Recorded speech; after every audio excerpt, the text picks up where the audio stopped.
No hace falta ser lingüista para darse cuenta de que el uso de la palabra huevos como sinónimo vulgar de testículos viene causado por la obvia similitud entre los huevos, por ejemplo de gallina, y los testículos. Para los más incrédulos tengo aquí la prueba fehaciente, ¿no? Tenemos un huevo, tenemos dos huevos y creo que todos aceptamos que efectivamente se parecen a testículos. Sin embargo, hemos de ir más allá. Si consultamos un diccionario al uso, por ejemplo el de la RAE, vemos que huevo procede del latín ovum. Ahora, este diccionario no lo marca, pero una consulta en un diccionario de latín nos indica que la O latina es larga, por tanto tenemos ovum con O larga. Y claro, todo esto no es casual. Los romanos eran ya absolutamente conscientes de la similitud formal entre la letra O, un huevo y un testículo. Otra vez, para los más escépticos, tenemos aquí un huevo, ya hemos dicho que se parece bastante a un testículo, y en general diríamos también que la letra O tiene una similitud casi total, quizá más si lo ponemos así. Sin embargo, en un principio nos tiene que chocar algo.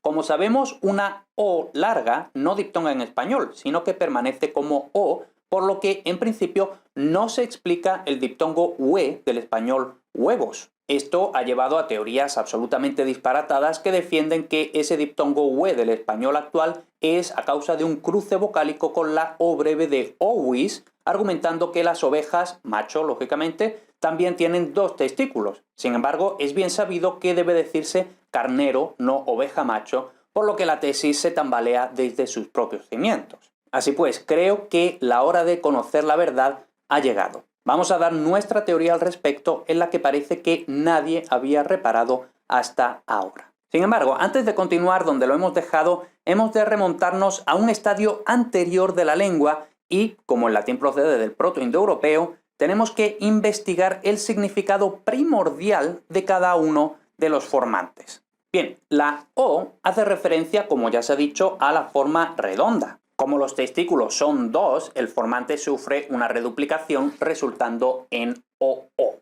Luego vamos con la letra V, que en latín se pronunciaba como una W, sonido conocido como wow y que procede de la letra hebrea que significaba gancho. Nada de esto es casual, solo hay que pensar en el sonido que hace un hombre o un perro si se le golpea con un gancho en los testículos, para que veamos y nos demos cuenta de lo hermoso que es usar la lógica para hacer lingüística.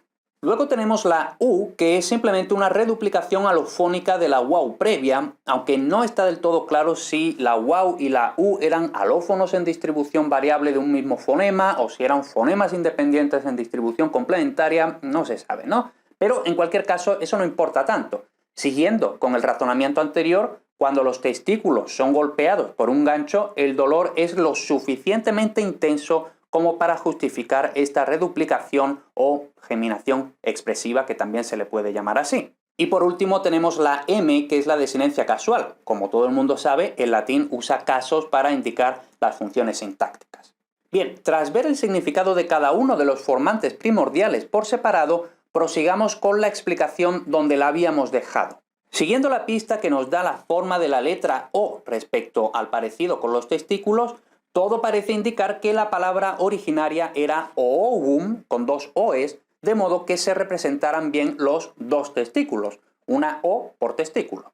Como bien sabemos de la gramática histórica latina, dos vocales breves pueden contraerse en una larga y muy especialmente cuando ambas vocales son del mismo timbre, de modo que el original ovum, con dos oes, pasó a ovum con una sola O, pero larga. Y sin duda esto no fue por razones puramente fonéticas, sino que hubo algo más.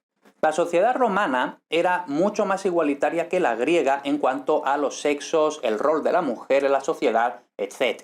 Para reflejarlo en una palabra de fundamental importancia para la alimentación por un lado y para la reproducción por el otro, y tal y como recogía el Senatus Consultus de Nominibus Vocabulorum Ovalium, documento lamentablemente perdido, pero que nos ha llegado fragmentariamente de forma indirecta en algunas citas que encontramos en Gallo Publilio Mentula, por cierto que no es casual que con ese nombre tenga este gramático hispano tanto interés en este tema, ¿no? Pues bien, el propio Senado romano intervino en la cuestión. Ahora mismo lo vamos a ver, pero no me quiero quedar sin decir que también hay una línea que no se sabe muy bien si es espuria o no, del Appendix Probi, que dice ovum con una O larga, non ovum. En cualquier caso, vamos a ver qué dice este Senado Consulto. Como digo, tenemos la cita de Méntula en el que se da la razón para el cambio. Traduzco libremente. Hoy todavía usamos padres conscriptos la palabra ovum con dos letras que reflejan claramente los dos testículos que tienen, si no absolutamente todos los varones, sí la mayoría. Sin embargo, hasta ahora se nos había pasado por alto un detalle que ha supuesto un agravio desde los tiempos del propio Rómulo, que fundó esta ciudad derramando incluso la sangre de su propio hermano. Las mujeres no se ven reflejadas en una palabra tan sumamente importante en nuestra sociedad. Como ellas suponen, según datos facilitados por el censor, alrededor del 50% de la población, recortaremos consecuente y proporcionalmente la cantidad de letras que representan los testículos, de modo que a partir de ahora pronunciaremos y escribiremos ovum con una sola O. Baste con que la esencia dual permanezca en la naturaleza bisilábica de la palabra, es decir, porque es ovum, dos sílabas. Y para que esto sea sin perjuicio para los poemas que hasta ahora se habían compuesto con la forma ovum, con dos oes, con dos vocales breves, la única O de la nueva forma será larga, ovum con O larga. Todos los presentes, incluso los que no son poetas, saben bien que dos vocales breves equivalen a una larga, por lo que no se trastocará la estructura rítmica de los poemas.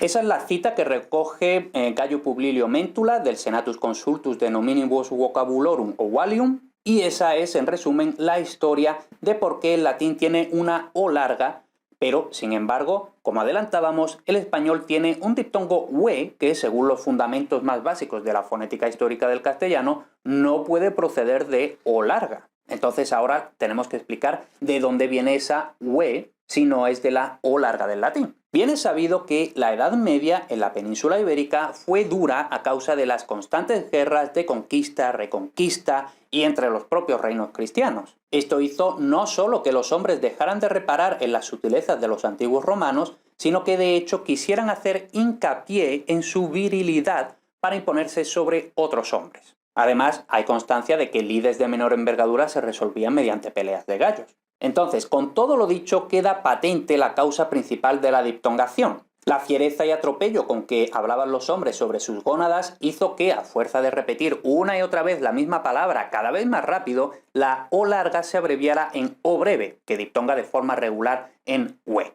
Entonces, esa es la explicación puramente fonética, pero es que además esta diptongación resultante en ue cumplía otra función más de vital importancia para los fines comunicativos de los hombres: rescatar la primitiva representación de ambos testículos, que, siendo dos, debían incluir dos vocales.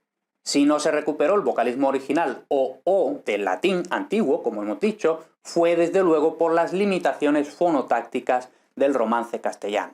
Y ya para terminar, no es posible aquí entrar, por razones obvias, en una cuestión que ha salido casi por casualidad. Pero claro, no es casualidad. Cuando un poquito antes hemos mencionado las gónadas, a los oyentes más avispados se les habrá venido a la cabeza la similitud fonográfico de gónadas con los Goonies, donde, una vez más, tenemos la secuencia O-O.